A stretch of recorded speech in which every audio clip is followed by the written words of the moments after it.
Hello friends, welcome to Study where we talk about electrical and electronics. Keep updating yourself by subscribing the channel. Next is Q factor of a coil. It is the reciprocal of power factor, that means Q equals to 1 upon cos phi. It is also called as quality factor or figure of merit of a coil. तो mathematically कैसे express करते हैं? Q equals to 1 upon cos phi equals to Z by R. Why? Cos phi is R by Z. Okay, and if R is very small in comparison with XL, then we have Q equals to XL upon R. क्योंकि जो impedance होगा उसमें resistive effect कम होगा, inductive effect ज़्यादा होगा, तो Z को हमने रिप्लेस कर दिया XL से. Also Q equals to 2 pi into maximum energy stored divided by energy dissipated per cycle. Next is active and reactive components of current. Now see this phasor diagram. इसमें voltage V को reference phasor लिया. अब इसमें क्या होता है, current component जो phase में होता है सर्किट वोल्टेज के, that is I cos phi. ठीक, ये कंट्रीब्यूट करता है एक्टिव या true power of the circuit को, और I cos phi को हम बोलते हैं active component of current. Similarly current component जो 90 डिग्री आउट ऑफ फेज होगा सर्किट वोल्टेज के, that is I sin phi. ठीक, ये कंट्रीब्यूट करता है reactive power of the circuit को, और इसको हम बोलते हैं reactive component of the current. ठीक है, दोनों का रिजल्टेंट बनाओगे तो I मिलेगा. और यहाँ पे एक्टिव कंपोनेंट को हम वॉटफुल कंपोनेंट भी बोलते हैं या इन फेज कंपोनेंट भी बोलते हैं. ऐसे रिएक्टिव कंपोनेंट को हम वॉटलेस कंपोनेंट भी बोलते हैं. और current I end voltage V के बीच में फेज एंगल फाई है ये. Okay, let's do the numerical. Question is, a 500 watt discharge lamp takes a current of 4 ampere at unity power factor. Calculate the inductance of the choke coil required to enable the lamp to work on a 250 volts 50 Hz AC mains.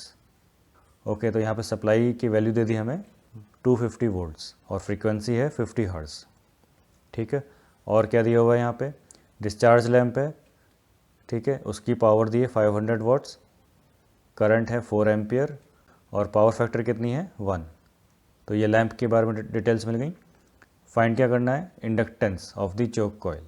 अब क्योंकि discharge lamp है जिसकी वजह से resistive effect मिल रहा है, और inductance हमें फाइंड करना है चोक कॉइल का. ठीक है, तो क्वेश्चन से क्लियर है, सीरीज आरएल सर्किट का केस है ये.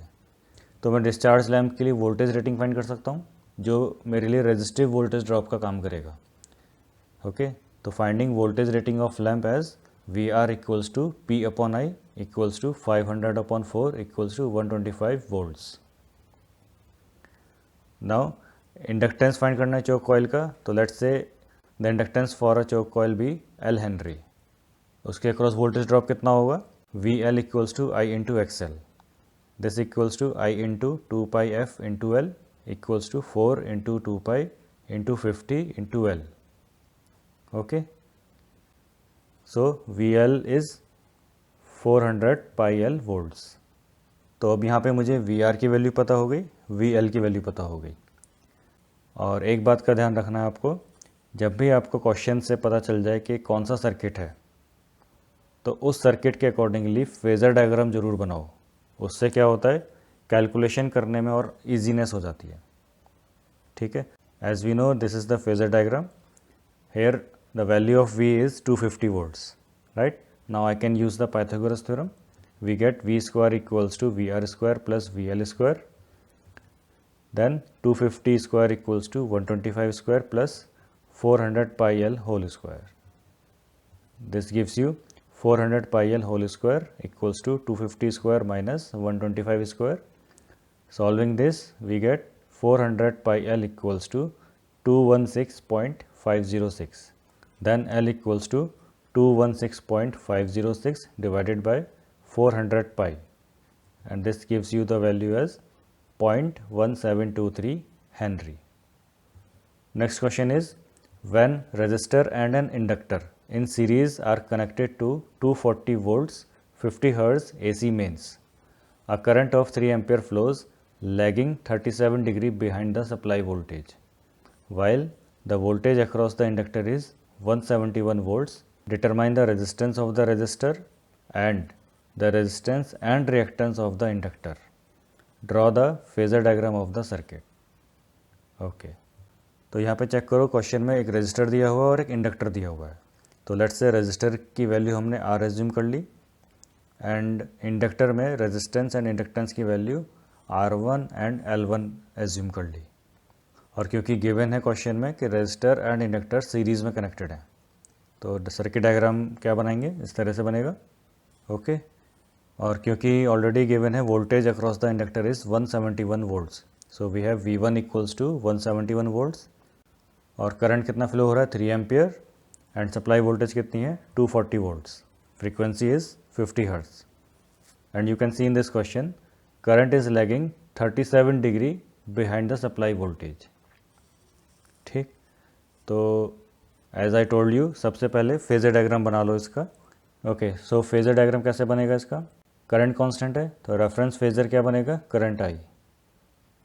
ओके नेक्स्ट इज रेजिस्टेंस के अक्रॉस वोल्टेज कितना है, let's say it is we are. तो इसका फेजर कैसे बनेगा, क्योंकि रेजिस्टिव लोड है तो सेम फेज में होगा करंट के, तो वी आर ये बना दिया. अब इंडक्टर में क्या है R1 और L1 है, तो लेट्स से R1 के अक्रॉस वोल्टेज वी R1 है, तो वी आर वन जो बनेगा वो just after we are start होगा वो, तो इसका जो फेजर बनेगा कुछ इस तरह से बनेगा. Next is L1 and let's the voltage across L1 as VL1 और जो वोल्टेज VL1 है वो लीड करेगा 90 डिग्री से with respect to current I. तो मैंने ये VL1 का फेजर बना दिया. अब VR1 phasor and VL1 phasor इन दोनों का रिजल्टेंट क्या देगा V1. ओके और ओवरऑल वोल्टेज मुझे फाइंड करना है, तो VR और V1 का जो रिजल्टेंट मिलेगा वो V मिलेगा. Clear. If you are thinking how this V is appearing like this, तो मैं यहाँ पे VR बनाता हूँ और जो V1 मैंने बनाया हुआ है अब उसको मैं इधर शिफ्ट कर रहा हूँ, उसका एक पैरेलल लाइन में इधर ओरिजिन से ले रहा हूँ. तो रिजल्टेंट कैसे फाइंड करते हैं, पैरेललोग्राम बनाते हैं और ये रिजल्टेंट V दे देगा. ठीक है, तो वही चीज़ मैंने यहाँ करी है. And the phase angle between V and I is phi. Now according to question, what are those values which are given? V is 240 volts, F is 50 hertz, current I is 3 amperes, phase angle phi is 37 degree and V1 is 171 volts. Now applying the Ohm's law for whole circuit, we have V equals to IZ, that is 240 equals to 3 into Z, and from here we get Z equals to 80 ohms. Now power factor is cos phi and as you know cos phi is R by Z, लेकिन यहाँ पे R क्या है, दो resistance हैं, दोनों resistance को add कर देंगे तो R plus R1 upon Z. This gives you R plus R1 equals to Z into cos phi equals to 80 cos 37 degree. Solving this we get 63.89 ohms. Now sin phi is XL upon Z, XL equals to Z sin phi. This equals to 80 into sine 37 degree equals to 48.15 ohms. इसको phasor diagram में represent करते हैं. So this one is Z, this one is R, this one is Z1, this one is R1 and this one is XL. Okay और क्योंकि circuit diagram में यहाँ R1 और L1 में रिप्रेजेंट किया है तो लेट्स से ये X1 है. ओके तो मुझे अब यहाँ पे इम्पिडेंस, रेजिस्टेंस, इंडक्टेंस सब फाइंड करना है. तो मैं क्या करने वाला हूँ, इंडक्टर के लिए जिसमें R1 और L1 दिया, अब इसके रिलेटेड वैल्यूज़ फाइंड करने वाला हूँ. तो इम्पिडेंस Z1 क्या होगा, V1 upon I, this equals to 171 upon 3 equals to 57 ohms. And as I told you X1 is XL, so this is 48.15 ohms.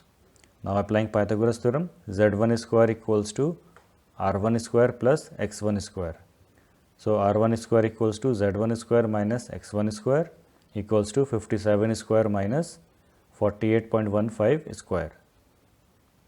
From here we get R1 equals to 30.5 ohms. तो अब मुझे यहाँ पे R1 मिल गया. अब मेरे पास expression है R plus R1, इसमें मैं क्या करूँगा, इस R1 की वैल्यू को पुट कर दूँगा तो यहाँ से मुझे R मिल जाएगा. और दूसरा तरीका क्या है R निकालने का, R प्लस R1 में से ही R1 माइनस कर देता हूँ तो R मिल जाएगा. So I am writing R equals to R plus R1 minus R1 equals to 63.89 minus 30.5 equals to 33.39 ohms. So in this way I have found three values. First is R, second is R1, third is X1. Next question is in the figure shown. Okay, this is the figure. A circuit consists of R equals to 35 ohm. This is R equals to 35 ohm in series with unknown impedance Z. ये Z है. For a sinusoidal current of 2 ampere, the observed voltages are 200 volt across R and Z together. Okay, and 150 volts across impedance Z. तो ये 200 volts किसके across है? R and Z के across. That means ये supply voltage हो गई. और 150 volts किसके अक्रॉस है? Z के. ठीक, तो VZ equals to 150 volts. Resistance के अक्रॉस वोल्टेज VR गिवन है. तो सिंपल RL सीरीज सर्किट है ये भी. जैसे पिछला सर्किट बनाया था वही सेम सर्किट है. First you write the quantities which are given. Here R equals to 35 ohm, I equals to 2 amperes, V is 200 volts and VZ is 150 volts. तो नेक्स्ट स्टेप क्या होगा? फेज़र डायग्राम बनाना है इसका.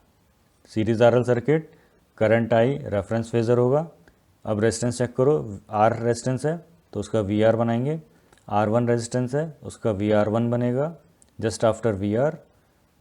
देन L1 है उसका phasor VL1 बनाएंगे जो कि 90 डिग्री लीड करेगा करंट I से. देन VR1 एंड VL1 का रिजल्टेंट वोल्टेज बनाएंगे VZ.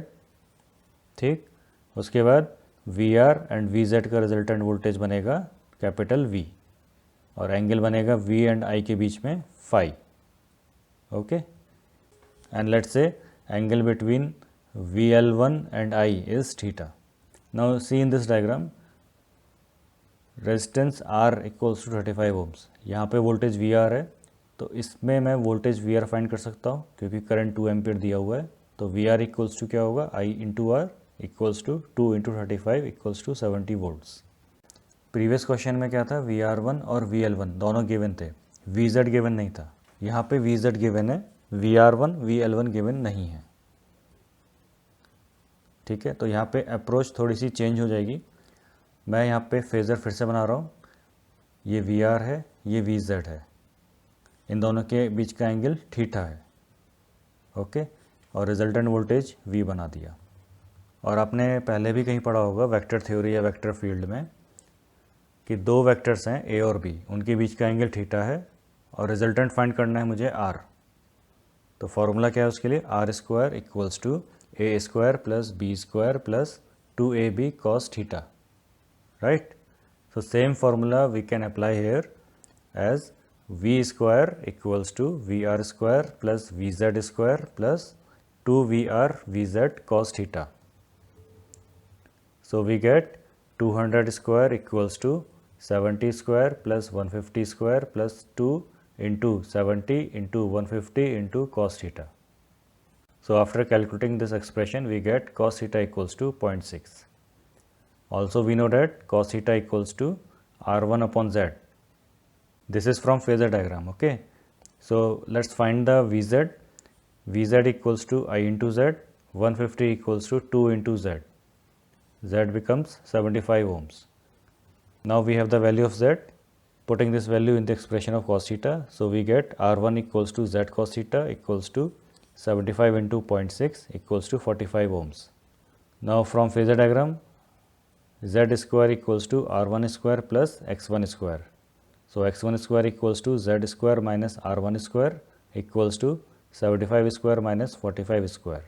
This equals to 3600. Taking under root, we get X1 equals to 60 ohms. So in this way you find the answers. Thank you for watching. You may spread the knowledge by sharing the link. And for more updates, please subscribe the channel.